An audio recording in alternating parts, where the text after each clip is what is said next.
everyone, and welcome to this explainer. Today, we are diving headfirst into the latest data and reporting from the Tech Reader AI Digest for May 26, 2026.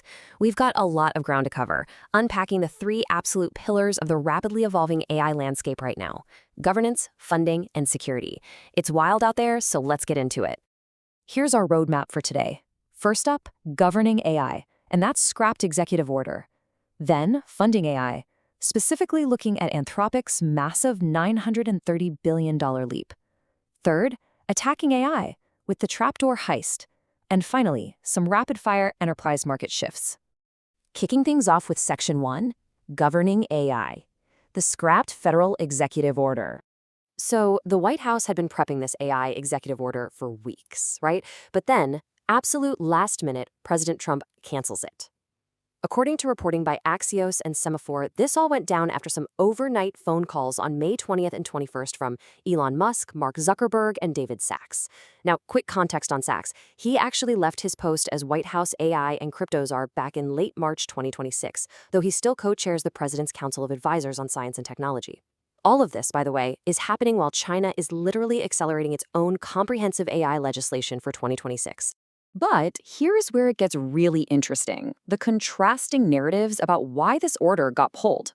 On one side, you have David Sacks reportedly arguing that the measure would just slow down innovation and flat out hurt the US in the AI race against China. But on the flip side, both Elon Musk and Meta are heavily disputing those accounts. They are explicitly stating that their conversations with the president only happened after the order was already rescinded.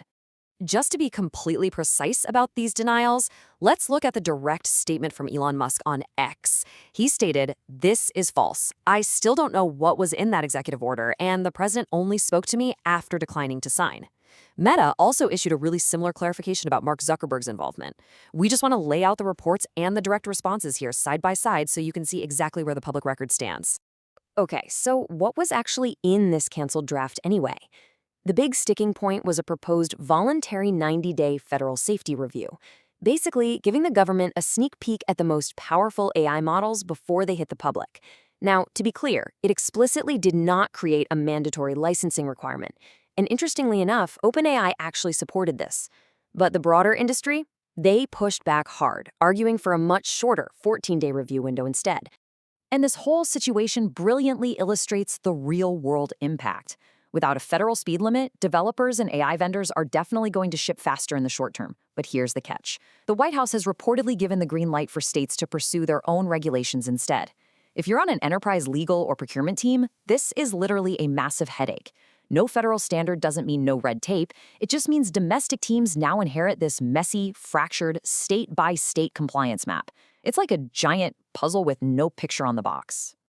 All right, moving right along to Section 2, funding AI, Anthropic's record valuation. I just want you to take a second and really think about this number, $930 billion. I mean, wow. Anthropic is closing a $30 billion funding round this week. And with a pre-money valuation of over $900 billion, this staggering $930 billion post-money valuation officially vaults Anthropic ahead of its rival OpenAI. They are now, officially, the world's most valuable AI startup. So who's actually writing these massive checks? The co-leads here are Sequoia Capital, Dragoneer Investment Group, Altimeter Capital, and Green Oaks Capital Partners. They're each tossing in about $2 billion, but what's truly fascinating is the shifting loyalties we are seeing. 3 of these 4 co-leads have major prior ties to OpenAI. Just to put that into perspective, Dragoneer put nearly $3 billion into OpenAI just last year. You can really see how this builds when we look at their revenue trajectory. This vertical climb is exactly what's driving that sky-high valuation. Check this out. Anthropic's annualized run rate was $87 million back in January 2024.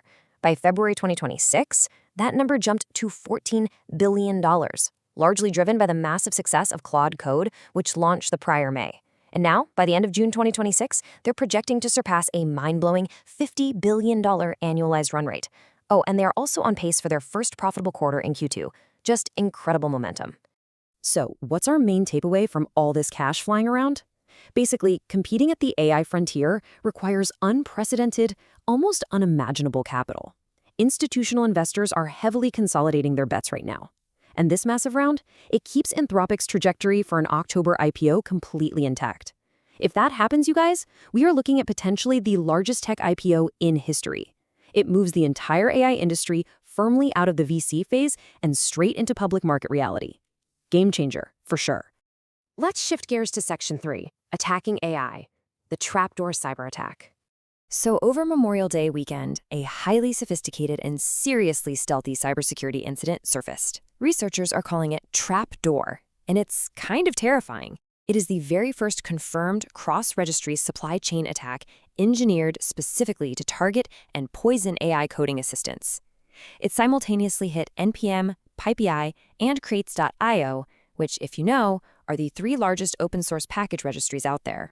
Let's break down exactly how this digital heist goes down. Step 1. A developer pulls a compromised dependency and the payload plants specific configuration files. We're talking .cursor rules and Claude.md files.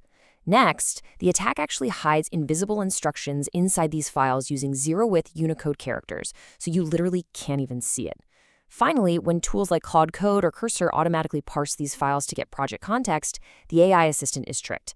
It's silently executing credential harvesting commands, just hunting for AWS keys, GitHub tokens, and crypto wallet extensions. It's honestly brilliant, but totally malicious. Now, why does this matter to you? Because this is a massive paradigm shift in cybersecurity. Attackers have realized something huge. They don't even need to breach your host machine directly anymore. Nope, they can just hide invisible instructions in a config file and leverage the AI agent's own local permissions to do the dirty work for them.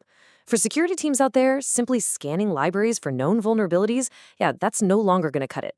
These configuration files have to be treated as active execution vectors now, not just plain text. Finally, let's jump into Section 4, Enterprise Market Shifts, Quick Hits.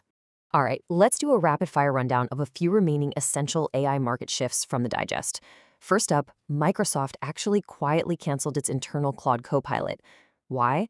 Well, token billing ate their entire annual AI budget, which forced them to redirect developers over to Copilot. This perfectly exposes the enterprise risk of per-developer token caps, especially with VS Code token billing kicking off on June 1st. In other news, OpenAI filed a confidential S1 on May 22nd, and they're targeting a September listing led by Goldman Sachs and Morgan Stanley. Oh, and this SpaceX S1 roadshow? That begins on June 4th. Lots happening all at once. So, looking back at everything we've covered today from the Tech Reader AI Digest, we're staring at a landscape with literally 0 federal speed limits, almost unlimited capital pouring into frontier models, and these crazy, novel, invisible cyber threats turning our own AI tools against us. It really leaves us with one absolutely critical question to ponder. Who is actually steering the AI ship right now? Thank you so much for joining me for this explainer. Keep questioning, keep learning, and I'll catch you next time.